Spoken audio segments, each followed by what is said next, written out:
तपस्वी का नाम सुनते ही दिमाग में अक्सर एक छवि आती है जो कि किसी दुर्गम स्थान पर तपस्या करता हो।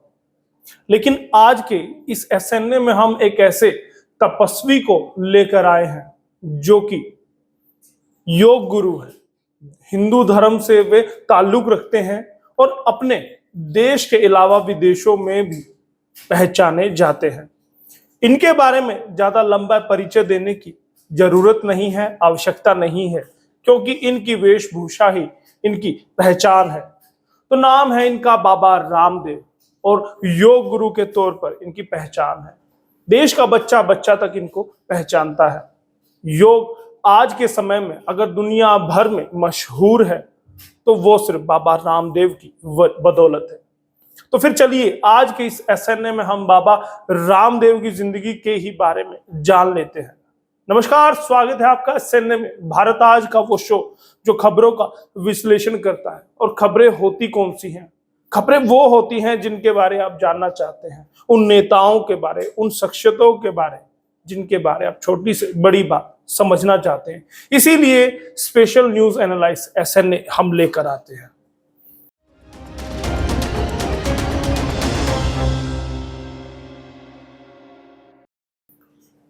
बाबा रामदेव के बारे में एक कहानी प्रचलित है कि जब बाबा रामदेव छोटे बालक हुआ करते थे तो उनके गांव में एक योगी आए।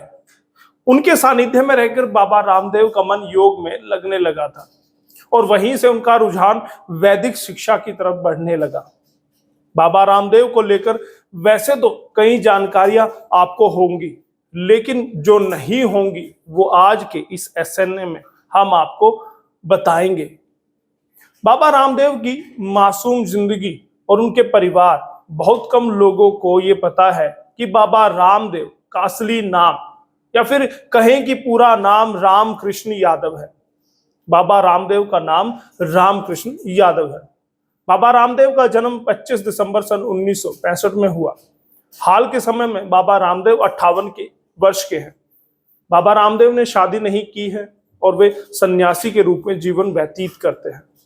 इनका जन्म हरियाणा के महेंद्रगढ़ जिले के सैद अलीपुर गांव में हुआ। बाबा रामदेव के पिता का नाम रामनिवास व इनकी माता का नाम गुलाब देवी है। जब बाबा रामदेव को गुरुकुल में नहीं मिला था प्रवेश, बाबा रामदेव का रुझान, जैसे मैंने बताया, कि वैदिक शिक्षा की ओर तेजी से बढ़ने लगा था, जिसके लिए वे गुरुकुल में शिक्षा ग्रहण करने के लिए घर से ही भाग गए थे।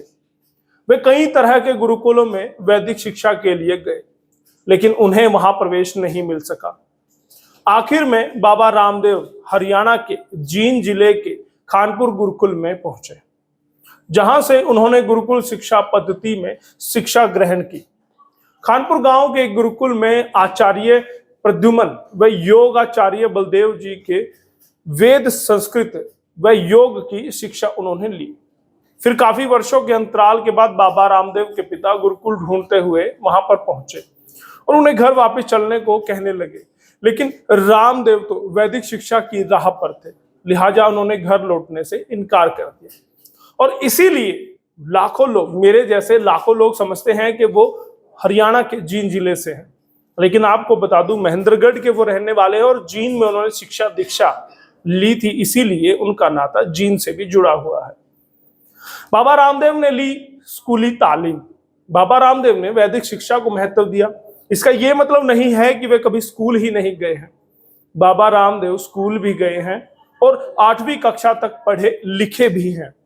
8वीं की पढ़ाई के बाद वे गुरुकुल कांगड़ी विश्वविद्यालय में चले गए। उन्होंने वहां से संस्कृत और योग में अध्ययन किया। 1990 में आचार्य बालकृष्ण से हुई मुलाकात। बाबा रामदेव के साथ अक्सर आचार्य बालकृष्ण को आप देखते ही होंगे, टीवी के माध्यम से, सोशल मीडिया के माध्यम से। तो उनके साथ बाबा रामदेव की मुलाकात 1990 में हुई थी। यहां से दोनों दोस्त बने।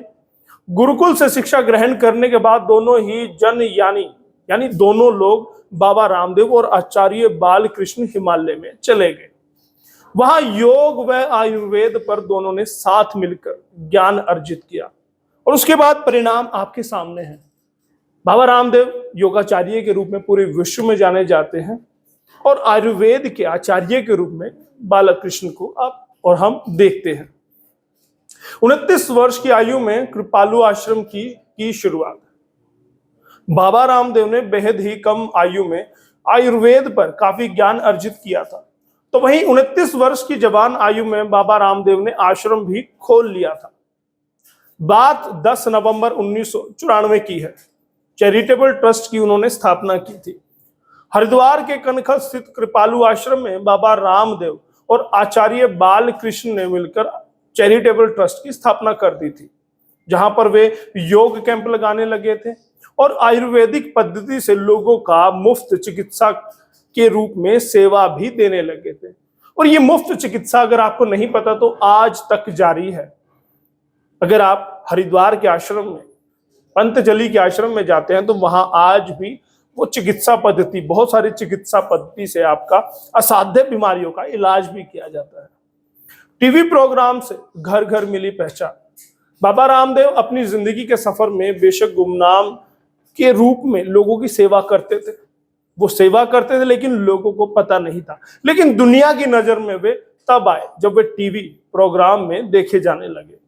धीरे धीरे बाबा रामदेव लोकप्रिय होने लगे थे। तो वहीं एक धार्मिक टीवी चैनल ने उन्हें योग के एक प्रोग्राम में फीचर करना शुरू किया था। उस टीवी चैनल का नाम आप सब जानते हैं, यहां कोट करने की मुझे आवश्यकता शायद नहीं है। जहां से बाबा रामदेव को घर घर में पहचाना जाने लगा था।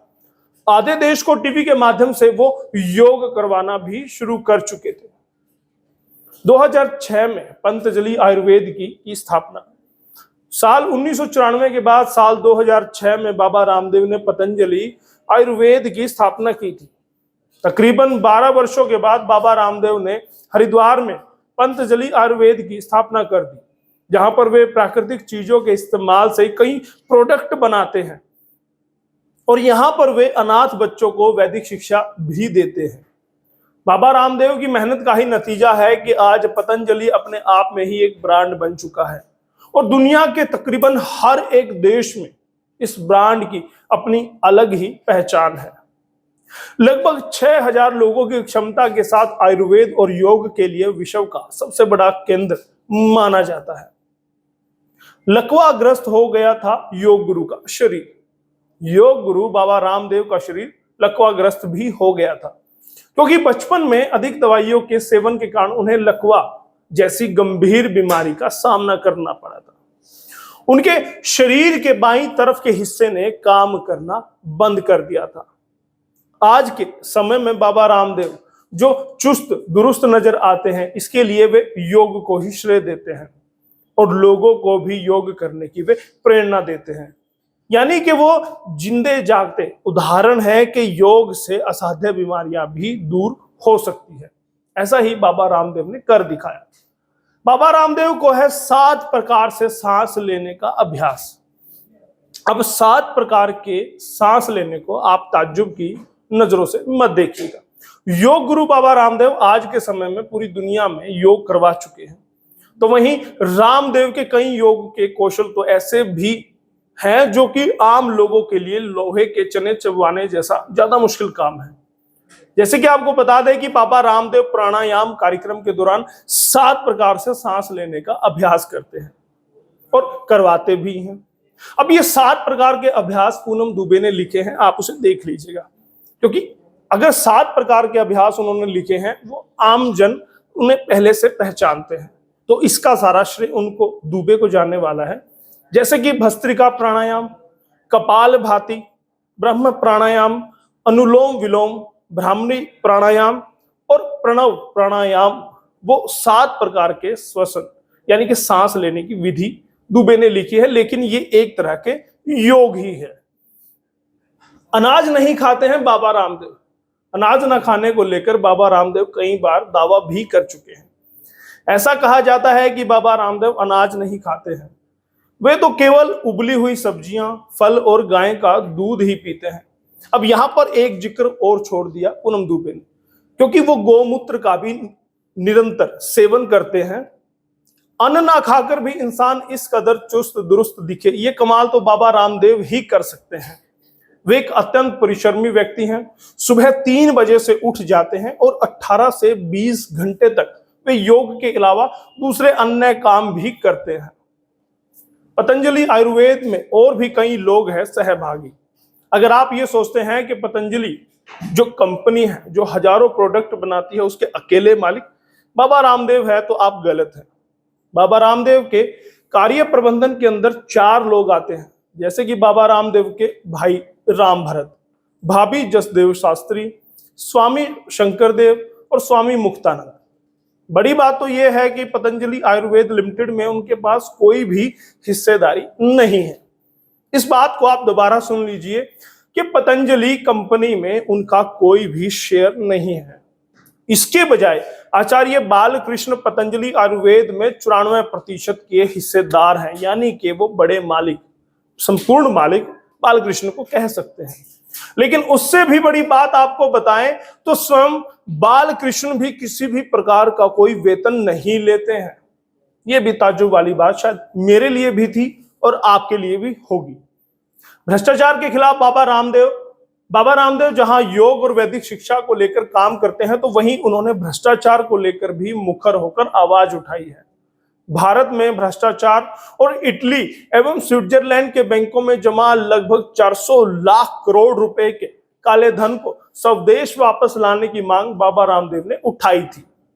इसके लिए बाबा ने पूरे भारत की 1 लाख किलोमीटर की यात्रा भी की थी। भ्रष्टाचार के बाबा रामदेव ने स्वच्छ भारत अभियान में भी भाग लिया था, यानी कि वो भ्रष्टाचार को लेकर हमेशा मुखर रहते थे, तो इसीलिए भ्रष्टाचार के बाबा कहा गया है।